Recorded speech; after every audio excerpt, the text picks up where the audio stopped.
This is to talk about the birds and the bees. We've already had it. Say hello to my little friend. It's a flower baby. It's a famous flower baby lesson. It's a time-honored school tradition where you look after bags of flour like they're real babies. Ooh. Open your boxes.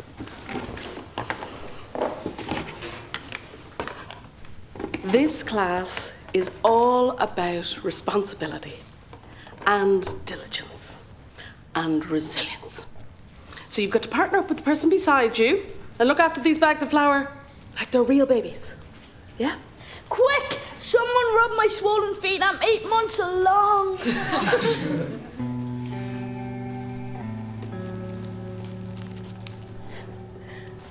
She looks just like you. Miss, can I switch partners to Hannah, please? We're calling her as Petunia. She looks like a petunia. Definitely. Guess you're stuck with me. You and your partner need to feed this baby and keep it safe and healthy.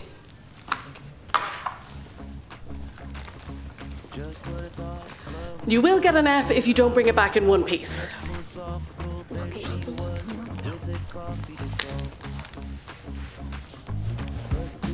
This baby better stay pristine. I'm not kidding. It will. No, leave it. It's no secret. Love will mess you up if you don't mean it. Better believe it. Okay, everyone, let's go for a walk and get to know our babies. I love this class. I'm so glad. Yeah. Are we getting on for the baby? It'll be too hot. Yeah, because what do I know? I'm only its dad. I'm the dad too. What are we fighting about? I don't know. F.